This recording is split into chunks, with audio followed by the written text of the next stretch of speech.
ನಮಸ್ಕಾರ. ರಿಪಬ್ಲಿಕ್ ಕನ್ನಡ ನ್ಯೂಸ್ಗೆ ಸ್ವಾಗತ. ನಾನು ಶ್ರೀಪಾದ್ ಪಾಟೀಲ್. ಕರಾವಳಿಯಲ್ಲಿ ಮುಸ್ಲಿಂ ಸಮುದಾಯ ವರ್ಸಸ್ ಕಾಂಗ್ರೆಸ್ ಅನ್ನುವಂತಹ ಪರಿಸ್ಥಿತಿ ನಿರ್ಮಾಣ ಆಗಿದೆ. ಕಾಂಗ್ರೆಸ್ ಸರ್ಕಾರದ ವಿರುದ್ಧ ಮುಸ್ಲಿಮರು ತಿರುಗಿ ಬಿದ್ದಿದ್ದಾರೆ, ಆಕ್ರೋಶವನ್ನ ಹೊರಹಾಕ್ತಾ ಇದ್ದಾರೆ. ದಕ್ಷಿಣ ಕನ್ನಡ ಕಾಂಗ್ರೆಸ್ನಲ್ಲಿ ಈಗ ರಾಜೀನಾಮೆಯ ಪರ್ವ ಆರಂಭ ಆಗಿದೆ. ಕಾಂಗ್ರೆಸ್ನಲ್ಲಿರುವಂತಹ ಮುಸ್ಲಿಂ ಮುಖಂಡರು ಒಬ್ಬೊಬ್ಬರೇ ರಾಜೀನಾಮೆಯನ್ನ ಕೊಡೋದಕ್ಕೆ ಮುಂದಾಗಿದ್ದಾರೆ. ಜಿಲ್ಲಾ ಉಪಾಧ್ಯಕ್ಷ ಸ್ಥಾನಕ್ಕೆ ಕೆ ಅಶ್ರಫ್ ರಾಜೀನಾಮೆಯನ್ನ ನೀಡಿಯಾಗಿದೆ. ಬ್ಲಾಕ್ ಕಾಂಗ್ರೆಸ್ ಎನ್ಎಸ್ಯುಐನ ಮುಸ್ಲಿಂ ನಾಯಕರು ರಿಸೈನ್ ಮಾಡ್ತಾ ಇದ್ದಾರೆ. ಇವತ್ತು ಸಂಜೆ ಇನ್ನಷ್ಟು ನಾಯಕರು ಕಾಂಗ್ರೆಸ್ ಪಕ್ಷಕ್ಕೆ ರಾಜೀನಾಮೆ ನೀಡುವ ಸಾಧ್ಯತೆ ಅಧಿಕವಾಗಿದೆ. ಸರ್ಕಾರಕ್ಕೆ ಎಚ್ಚರಿಕೆಯನ್ನೂ ಕೂಡ ಕೊಟ್ಟಿದ್ದಾರೆ. ಇವರೆಲ್ಲ ಪರ್ಯಾಯ ಪಕ್ಷ ಕಟ್ಟುವ ಬಗ್ಗೆ, ಪರ್ಯಾಯ ಪಕ್ಷವನ್ನ ಕಟ್ಟುವ ಬಗ್ಗೆ ಮುಸ್ಲಿಮರು ಕಾಂಗ್ರೆಸ್ಗೆ ಎಚ್ಚರಿಕೆಯನ್ನ ಕೊಟ್ಟಿದ್ದಾರೆ. ಮುಸ್ಲಿಂ ಸಮುದಾಯದ ಮುಖಂಡರು ಕಾಂಗ್ರೆಸ್ ಪಾರ್ಟಿಯ ವಿರುದ್ಧವೇ ತಿರುಗಿ ಬಿದ್ದಿದ್ದಾರೆ, ಆಕ್ರೋಶವನ್ನ ವ್ಯಕ್ತಪಡಿಸ್ತಾ ಇದ್ದಾರೆ. ಕಾಂಗ್ರೆಸ್ ಸರ್ಕಾರದ ನಡೆಯ ಬಗ್ಗೆ ಅಸಮಾಧಾನ ಇದೆ ಈ ಮುಸ್ಲಿಂ ಮುಖಂಡರಿಗೆ. ಹೀಗಾಗಿ ಒಬ್ಬೊಬ್ಬರೇ ಕಾಂಗ್ರೆಸ್ ಪಾರ್ಟಿಗೆ ರಾಜೀನಾಮೆಯನ್ನ ಕೊಟ್ಟು ಆಚೆ ಬರ್ತಾ ಇದ್ದಾರೆ. ಇವತ್ತು ಸಂಜೆ ಅಷ್ಟೊತ್ತಿಗೆ ಇನ್ನೂ ಹೆಚ್ಚಿನ ಸಂಖ್ಯೆಯಲ್ಲಿ ಕಾಂಗ್ರೆಸ್ ಪಾರ್ಟಿಗೆ ಮುಸ್ಲಿಂ ಮುಖಂಡರು ಗುಡ್ ಬೈ ಹೇಳಿದ್ದಾರೆ.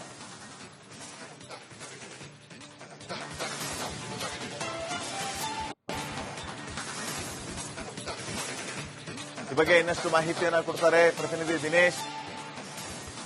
ಅವರನ್ನ ನಾನು ಮಾತಾಡಿಸ್ತೀನಿ.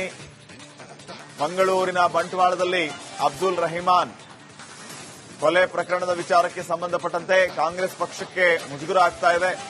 ಕಾರಣ ಕಾಂಗ್ರೆಸ್ ಪಕ್ಷಕ್ಕೆ ಮುಸ್ಲಿಂ ಮುಖಂಡರು ಸರಣಿಯಲ್ಲಿ ರಾಜೀನಾಮೆಯನ್ನ ಕೊಡ್ತಾ ಇದ್ದಾರೆ. ಒಬ್ಬೊಬ್ಬರೇ ರಾಜೀನಾಮೆಯನ್ನ ಕೊಟ್ಟು ಕಾಂಗ್ರೆಸ್ಗೆ ಗುಡ್ ಬೈ ಹೇಳ್ತಾ ಇದ್ದಾರೆ ಮುಸ್ಲಿಂ ಲೀಡರ್ಸ್. ಕಾಂಗ್ರೆಸ್ನ ಅಲ್ಪಸಂಖ್ಯಾತ ಪೋಸ್ಟ್ಗಳಿಗೆ ಸಾಮೂಹಿಕ ರಾಜೀನಾಮೆಯನ್ನ ಕೊಡುವಂತ ಕೆಲಸ ಆಗ್ತಾ ಇದೆ. ಈಗಾಗಲೇ ಪರ್ಯಾಯ ಪಕ್ಷ ಕಟ್ಟೋ ಬಗ್ಗೆಯೂ ಕೂಡ ಇವರು ಎಚ್ಚರಿಕೆಯನ್ನ ಕೊಟ್ಟಿದ್ದಾರೆ. ದಕ್ಷಿಣ ಕನ್ನಡ ಜಿಲ್ಲಾ ಕಾಂಗ್ರೆಸ್ ಉಪಾಧ್ಯಕ್ಷ ಅಶ್ರಫ್ ರಾಜೀನಾಮೆಯನ್ನ ಕೊಟ್ಟಾಯ್ತು. ಇನ್ನೂ ಮುಂದುವರಿಯುತ್ತೆ ರಾಜೀನಾಮೆ ಪರ್ವ.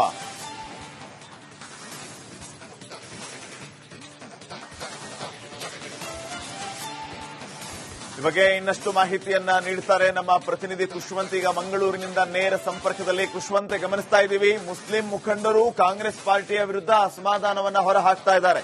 ಹಲವು ಕಾರಣಗಳಿಗೆ ಅವರಿಗೆ ಕಾಂಗ್ರೆಸ್ನ ಬಗ್ಗೆ ಬೇಸರ ಬಂದಿದೆ. ರಾಜೀನಾಮೆಯೊಂದೇ ಇದಕ್ಕೆ ದಾರಿ ಅಂತ ಅನ್ಕೊಂಡ್ಬಿಟ್ಟಿದ್ದಾರೆ. ಪರ್ಯಾಯ ಪಾರ್ಟಿಯನ್ನು ಕಟ್ತೀವಿ ಅನ್ನುವಂತ ಎಚ್ಚರಿಕೆಯನ್ನ ಮುಸ್ಲಿಮರು ಕಾಂಗ್ರೆಸ್ ಪಾರ್ಟಿಗೆ ಕೊಡ್ತಾ ಇರೋದು. ಏನಾಗಬಹುದು? ಕಾಂಗ್ರೆಸ್ ಪಕ್ಷ ಇವರ ರಾಜೀನಾಮೆಗೆ ಬ್ರೇಕ್ ಹಾಕುತ್ತಾ? ಏನ್ ಮಾಡಬಹುದು? ಏನ್ ಆಗ್ತಾ ಇದೆ ಸದ್ಯಕ್ಕೆ?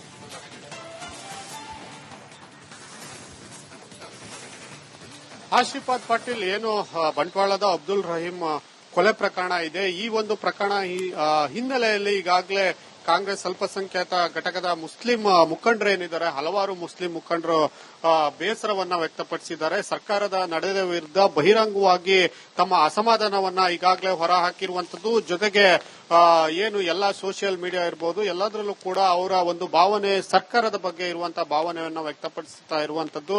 ಜೊತೆಗೆ ಇಂತಹ ಒಂದು ಘಟನೆಗಳಿಗೆ ಕಾಂಗ್ರೆಸ್ ಸರ್ಕಾರದ ನಡೆ ಕಾರಣ. ಈಗಾಗಲೇ ಆಂಟಿ ಕಮ್ಯುನಲ್ ಫೋರ್ಸ್ ಅನ್ನ ಮಾಡ್ತೇವೆ ಅಂತ ಗೃಹ ಸಚಿವರು ತಾವು ಮಂತ್ರಿ ಆದಾಗಿನಿಂದ ಹೇಳ್ಕೊಂಡು ಬರ್ತಾನೆ ಇದ್ದಾರೆ. ಆದ್ರೆ ಅದು ಯಾವುದು ಕೂಡ ಆಗಿಲ್ಲ ಅನ್ನುವಂಥದ್ದನ್ನ ಈಗಾಗಲೇ ನಿನ್ನೆ ಎಸ್ಎಸ್ಎಫ್ ಸಂಘಟನೆಯ ಮುಖ್ಯಸ್ಥರು ಮತ್ತು ಮುಸ್ಲಿಂ ಜಮಾತ್ ಮುಖ್ಯಸ್ಥರುಗಳು ಕೂಡ ಈಗ ನಿನ್ನೆ ಬಹಿರಂಗವಾಗಿ ಹೇಳಿದ್ರು. ಈ ಸಂಬಂಧ ಈಗಾಗಲೇ ಅಭಿಪ್ರಾಯವನ್ನ ವ್ಯಕ್ತಪಡಿಸಿದ್ರು. ಜೊತೆಗೆ ಕಾಂಗ್ರೆಸ್ ಪಕ್ಷವನ್ನ ನಾವು ಅಧಿಕಾರಕ್ಕೆ ತಂದಿದ್ದು ನಾವೇ ಅನ್ನುವಂತ ಮಾತುಗಳನ್ನ ಸ್ಪಷ್ಟವಾಗಿ ಹೇಳಿದ್ರು. ಆದ್ರೆ ಅದರಿಂದ ಏನು ಪ್ರಯೋಜನ? ನಮ್ಮ ಒಂದು ಸಮುದಾಯಕ್ಕೆ ಆಗ್ತಿಲ್ಲ, ನಮಗೆ ತಾರತಮ್ಯವನ್ನ ಮಾಡ್ತಿದ್ದಾರೆ. ಒಂದ್ ರೀತಿ ಹೇಳಿದಂತೆ ನಡೆದಿದ್ರೆ ಸುಹಾಸ್ ಶೆಟ್ಟಿ ಕೊಲೆ ಇರ್ಬೋದು ಅಥವಾ ನಿನ್ನೆ ರಹೀಂ ಮರ್ಡರ್ ಇರ್ಬೋದು, ಇವೆರಡೂ ಕೊಲೆಗಳು ಕೂಡ ಆಗ್ತಿರ್ಲಿಲ್ಲ ಅನ್ನೋ ಮಾತನ್ನ ಈಗಾಗಲೇ ಅವರು ಹೇಳಿರುವಂತದ್ದು. ಹೀಗಾಗಿ ಈಗ ಸಾಕಷ್ಟು ಏನು ಅಲ್ಪಸಂಖ್ಯಾತ ಘಟಕಕ್ಕೆ ಕಾಂಗ್ರೆಸ್ ಪಕ್ಷದಿಂದ ರಾಜೀನಾಮೆಯನ್ನ ನೀಡ್ತಾ ಇರುವಂತದ್ದು. ಹಲವು ಮುಖಂಡರು, ಅಶ್ರಫ್ ಇರ್ಬೋದು, ಈಗಾಗಲೇ ಉಪಾಧ್ಯಕ್ಷ ಆಗಿರುವಂತಹ ಕಾಂಗ್ರೆಸ್ ಜಿಲ್ಲಾ ಉಪಾಧ್ಯಕ್ಷ ಅಶ್ರಫ್ ಅವರು ಕೂಡ ಈಗಾಗಲೇ ತಮ್ಮ ಸ್ಥಾನಕ್ಕೆ ರಾಜೀನಾಮೆಯನ್ನ ಕೊಡ್ತೀವಿ ಅಂತ ಮುಂದಾಗಿರುವಂತದ್ದು. ಈಗ ಈ ಒಂದು ಕೊಲೆ ಪ್ರಕರಣ ರಾಜಕೀಯವಾಗಿಯೂ ಕೂಡ ಕಾಂಗ್ರೆಸ್ಗೆ ಒಂದು ಸವಾಲಾಗಿ ಪರಿಣಮಿಸಿರುವಂತದ್ದು. ಶ್ರೀಪಾದ್ ಪಾಟೀಲ್, ಏನ್ ಮಾಡ್ಬೇಕಾಗಿತ್ತಂತೆ ಖುಷ್ವಂತ್? ಕಾಂಗ್ರೆಸ್ ಸರ್ಕಾರ, ಕಾಂಗ್ರೆಸ್ ಪಾರ್ಟಿ ಏನ್ ಮಾಡ್ಬೇಕಾಗಿತ್ತಂತೆ ಇವರಿಗೆ?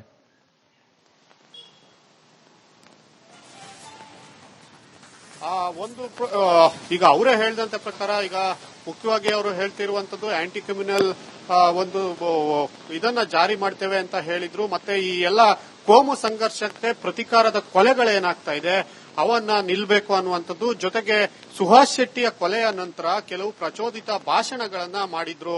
ಆ ಭಾಷಣದಿಂದ ಪ್ರಚೋದಿತರಾದ ಯುವಕರು ಈ ಹತ್ಯೆಗಳನ್ನ ಮಾಡಿದ್ದಾರೆ. ಈ ಒಂದು ಭಾಷಣವನ್ನ ಏನು ಪ್ರಚೋದಿತ ಭಾಷಣಗಳ ಮಾಡ್ತಿದ್ದಾರೆ ಅವ್ರಿಗೂ ಕೂಡ ಕಟ್ಟುನಿಟ್ಟಿನ ಕ್ರಮವನ್ನ ತೆಗೆದುಕೊಳ್ತಾ ಇಲ್ಲ. ಮತ್ತೆ ಜೊತೆಗೆ ಸೋಷಿಯಲ್ ಮೀಡಿಯಾದಲ್ಲಿ ಈಗಾಗಲೇ ಕೆಲವೆಲ್ಲ ಪ್ರತಿಕಾರದ ಪೋಸ್ಟ್ ಗಳನ್ನ ಹಾಕ್ತಾ ಇರುವಂತದ್ದು. ಅವರ ವಿರುದ್ಧವೂ ಕೂಡ ಕಠಿಣ ಕ್ರಮವನ್ನ ತೆಗೆದುಕೊಳ್ಬೇಕು. ಜೊತೆಗೆ ಪ್ರಚೋದಿತ ಭಾಷಣ ಯಾರು ಮಾಡಿದ್ರು ಅವರನ್ನ ಈ ಒಂದು ಕೊಲೆ ಆರೋಪಿತ ಪಟ್ಟಿಯಲ್ಲಿ ಅವರನ್ನು ಕೂಡ ಸೇರಿಸಬೇಕು. ಇಂತಹ ಬೆಳವಣಿಗೆಗಳನ್ನ ತಡೆಯುವುದರಲ್ಲಿ ಕಾಂಗ್ರೆಸ್ ಸರ್ಕಾರ ಮತ್ತೆ ಏನು ಗೃಹ ಇಲಾಖೆ ವಿಫಲ ಆಗಿದೆ ಅನ್ನುವಂಥದ್ದು ಅವರ ವಾದ. Shripad Patil. Okay, thank you Yashwant ಮಾಹಿತಿಗಾಗಿ. ನಮಸ್ಕಾರ, ರಿಪಬ್ಲಿಕ್ ಕನ್ನಡ ನ್ಯೂಸ್ಗೆ ಸ್ವಾಗತ. ನಾನು ಶ್ರೀಪಾದ್ ಪಾಟೀಲ್. ಕರಾವಳಿಯಲ್ಲಿ ಮುಸ್ಲಿಂ ಸಮುದಾಯ ವರ್ಸಸ್ ಕಾಂಗ್ರೆಸ್ ಅನ್ನುವಂತಹ ಪರಿಸ್ಥಿತಿ ನಿರ್ಮಾಣ ಆಗಿದೆ. ಕಾಂಗ್ರೆಸ್ ಸರ್ಕಾರದ ವಿರುದ್ಧ ಮುಸ್ಲಿಮರು ತಿರುಗಿ ಬಿದ್ದಿದ್ದಾರೆ, ಆಕ್ರೋಶವನ್ನ ಹೊರಹಾಕ್ತಾ ಇದ್ದಾರೆ. ದಕ್ಷಿಣ ಕನ್ನಡ ಕಾಂಗ್ರೆಸ್ನಲ್ಲಿ ಈಗ ರಾಜೀನಾಮೆಯ ಪರ್ವ ಆರಂಭ ಆಗಿದೆ. ಕಾಂಗ್ರೆಸ್ನಲ್ಲಿರುವಂತಹ ಮುಸ್ಲಿಂ ಮುಖಂಡರು ಒಬ್ಬೊಬ್ಬರೇ ರಾಜೀನಾಮೆಯನ್ನ ಕೊಡೋದಕ್ಕೆ ಮುಂದಾಗಿದ್ದಾರೆ. ಜಿಲ್ಲಾ ಉಪಾಧ್ಯಕ್ಷ ಸ್ಥಾನಕ್ಕೆ ಕೆ ಅಶ್ರಫ್ ರಾಜೀನಾಮೆಯನ್ನ ನೀಡಿಯಾಯಿತು. ಬ್ಲಾಕ್ ಕಾಂಗ್ರೆಸ್ ಎನ್ಎಸ್ಯುಐನ ಮುಸ್ಲಿಂ ನಾಯಕರು ರಿಸೈನ್ ಮಾಡ್ತಾ ಇದ್ದಾರೆ. ಇವತ್ತು ಸಂಜೆ ಇನ್ನಷ್ಟು ನಾಯಕರು ಕಾಂಗ್ರೆಸ್ ಪಕ್ಷಕ್ಕೆ ರಾಜೀನಾಮೆ ನೀಡುವ ಸಾಧ್ಯತೆ ಅಧಿಕವಾಗಿದೆ. ಸರ್ಕಾರಕ್ಕೆ ಎಚ್ಚರಿಕೆಯನ್ನೂ ಕೂಡ ಕೊಟ್ಟಿದ್ದಾರೆ. ಇವರೆಲ್ಲ ಪರ್ಯಾಯ ಪಕ್ಷ ಕಟ್ಟುವ ಬಗ್ಗೆ, ಪರ್ಯಾಯ ಪಕ್ಷವನ್ನ ಕಟ್ಟುವ ಬಗ್ಗೆ ಮುಸ್ಲಿಮರು ಕಾಂಗ್ರೆಸ್ಗೆ ಎಚ್ಚರಿಕೆಯನ್ನ ಕೊಟ್ಟಿದ್ದಾರೆ. ಮುಸ್ಲಿಂ ಸಮುದಾಯದ ಮುಖಂಡರು ಕಾಂಗ್ರೆಸ್ ಪಾರ್ಟಿಯ ವಿರುದ್ಧವೇ ತಿರುಗಿ ಬಿದ್ದಿದ್ದಾರೆ, ಆಕ್ರೋಶವನ್ನ ವ್ಯಕ್ತಪಡಿಸ್ತಾ ಇದ್ದಾರೆ. ಕಾಂಗ್ರೆಸ್ ಸರ್ಕಾರದ ನಡೆಯ ಬಗ್ಗೆ ಅಸಮಾಧಾನ ಇದೆ ಈ ಮುಸ್ಲಿಂ ಮುಖಂಡರಿಗೆ. ಹೀಗಾಗಿ ಒಬ್ಬೊಬ್ಬರೇ ಕಾಂಗ್ರೆಸ್ ಪಾರ್ಟಿಗೆ ರಾಜೀನಾಮೆಯನ್ನ ಕೊಟ್ಟು ಆಚೆ ಬರ್ತಾ ಇದ್ದಾರೆ. ಇವತ್ತು ಸಂಜೆ ಅಷ್ಟೊತ್ತಿಗೆ ಇನ್ನೂ ಹೆಚ್ಚಿನ ಸಂಖ್ಯೆಯಲ್ಲಿ ಕಾಂಗ್ರೆಸ್ ಪಾರ್ಟಿಗೆ ಮುಸ್ಲಿಂ ಮುಖಂಡರು ಗುಡ್ ಬೈ ಹೇಳಿದ್ದಾರೆ.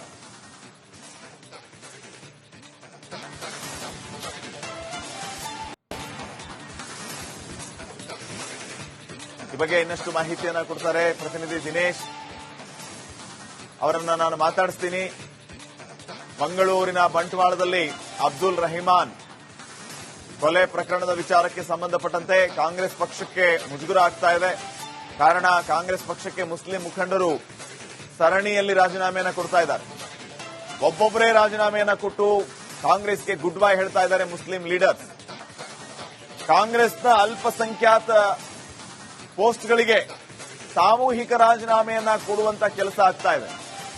ಈಗಾಗಲೇ ಪರ್ಯಾಯ ಪಕ್ಷ ಕಟ್ಟೋ ಬಗ್ಗೆಯೂ ಕೂಡ ಇವರು ಎಚ್ಚರಿಕೆಯನ್ನ ಕೊಟ್ಟಿದ್ದಾರೆ.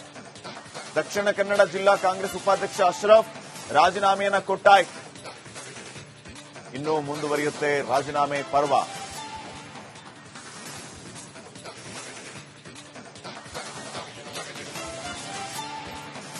ಈ ಬಗ್ಗೆ ಇನ್ನಷ್ಟು ಮಾಹಿತಿಯನ್ನ ನೀಡುತ್ತಾರೆ ನಮ್ಮ ಪ್ರತಿನಿಧಿ ಖುಷ್ವಂತ್. ಈಗ ಮಂಗಳೂರಿನಿಂದ ನೇರ ಸಂಪರ್ಕದಲ್ಲಿ. ಖುಷ್ವಂತ್, ಗಮನಿಸ್ತಾ ಇದ್ದೀವಿ ಮುಸ್ಲಿಂ ಮುಖಂಡರು ಕಾಂಗ್ರೆಸ್ ಪಾರ್ಟಿಯ ವಿರುದ್ಧ ಅಸಮಾಧಾನವನ್ನ ಹೊರಹಾಕ್ತಾ ಇದ್ದಾರೆ. ಹಲವು ಕಾರಣಗಳಿಗೆ ಅವರಿಗೆ ಕಾಂಗ್ರೆಸ್ನ ಬಗ್ಗೆ ಬೇಸರ ಬಂದಿದೆ. ರಾಜೀನಾಮೆಯೊಂದೇ ಇದಕ್ಕೆ ದಾರಿ ಅಂತ ಅನ್ಕೊಂಡ್ಬಿಟ್ಟಿದ್ದಾರೆ.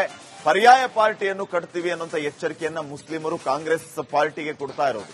ಏನಾಗಬಹುದು? ಕಾಂಗ್ರೆಸ್ ಪಕ್ಷ ಇವರ ರಾಜೀನಾಮೆಗೆ ಬ್ರೇಕ್ ಹಾಕುತ್ತಾ? ಏನ್ ಮಾಡಬಹುದು? ಏನ್ ಆಗ್ತಾ ಇದೆ ಸದ್ಯಕ್ಕೆ?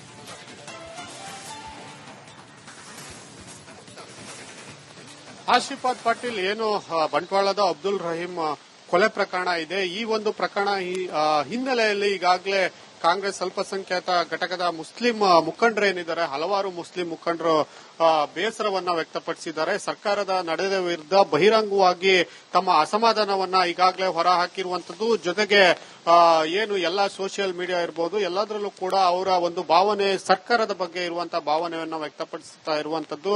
ಜೊತೆಗೆ ಇಂತಹ ಒಂದು ಘಟನೆಗಳಿಗೆ ಕಾಂಗ್ರೆಸ್ ಸರ್ಕಾರದ ನಡೆ ಕಾರಣ. ಈಗಾಗಲೇ ಆಂಟಿ ಕಮ್ಯುನಲ್ ಫೋರ್ಸ್ ಅನ್ನ ಮಾಡ್ತೇವೆ ಅಂತ ಗೃಹ ಸಚಿವರು ತಾವು ಮಂತ್ರಿ ಆದಾಗಿನಿಂದ ಹೇಳ್ಕೊಂಡು ಬರ್ತಾನೆ ಇದ್ದಾರೆ. ಆದ್ರೆ ಅದು ಯಾವುದು ಕೂಡ ಆಗಿಲ್ಲ ಅನ್ನುವಂಥದ್ದನ್ನ ಈಗಾಗಲೇ ನಿನ್ನೆ SSF ಸಂಘಟನೆಯ ಮುಖ್ಯಸ್ಥರು ಮತ್ತು ಮುಸ್ಲಿಂ ಜಮಾತ್ ಮುಖ್ಯಸ್ಥರುಗಳು ಕೂಡ ಈಗ ನಿನ್ನೆ ಬಹಿರಂಗವಾಗಿ ಹೇಳಿದ್ರು. ಈ ಸಂಬಂಧ ಈಗಾಗಲೇ ಅಭಿಪ್ರಾಯವನ್ನ ವ್ಯಕ್ತಪಡಿಸಿದ್ರು. ಜೊತೆಗೆ ಕಾಂಗ್ರೆಸ್ ಪಕ್ಷವನ್ನ ನಾವು ಅಧಿಕಾರಕ್ಕೆ ತಂದಿದ್ದು ನಾವೇ ಅನ್ನುವಂತ ಮಾತುಗಳನ್ನ ಸ್ಪಷ್ಟವಾಗಿ ಹೇಳಿದ್ರು. ಆದ್ರೆ ಅದರಿಂದ ಏನು ಪ್ರಯೋಜನ, ನಮ್ಮ ಒಂದು ಸಮುದಾಯಕ್ಕೆ ಆಗ್ತಿಲ್ಲ, ನಮಗೆ ತಾರತಮ್ಯವನ್ನ ಮಾಡ್ತಿದ್ದಾರೆ.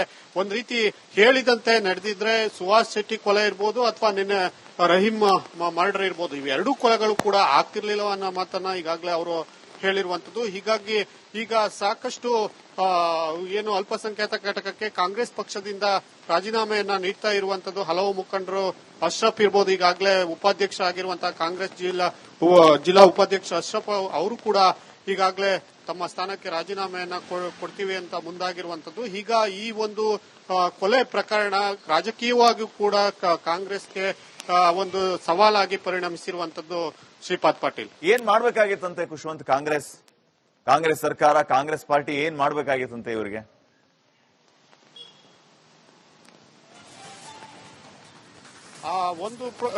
ಈಗ ಅವರೇ ಹೇಳಿದಂತ ಪ್ರಕಾರ ಈಗ ಮುಖ್ಯವಾಗಿ ಅವರು ಹೇಳ್ತಿರುವಂತದ್ದು ಆಂಟಿ ಕ್ರಿಮಿನಲ್ ಒಂದು ಇದನ್ನ ಜಾರಿ ಮಾಡ್ತೇವೆ ಅಂತ ಹೇಳಿದ್ರು. ಮತ್ತೆ ಈ ಎಲ್ಲ ಕೋಮು ಸಂಘರ್ಷಕ್ಕೆ ಪ್ರತಿಕಾರದ ಕೊಲೆಗಳೇನಾಗ್ತಾ ಇದೆ ಅವನ್ನ ನಿಲ್ಬೇಕು ಅನ್ನುವಂಥದ್ದು. ಜೊತೆಗೆ ಸುಹಾಸ್ ಶೆಟ್ಟಿಯ ಕೊಲೆಯ ನಂತರ ಕೆಲವು ಪ್ರಚೋದಿತ ಭಾಷಣಗಳನ್ನ ಮಾಡಿದ್ರು.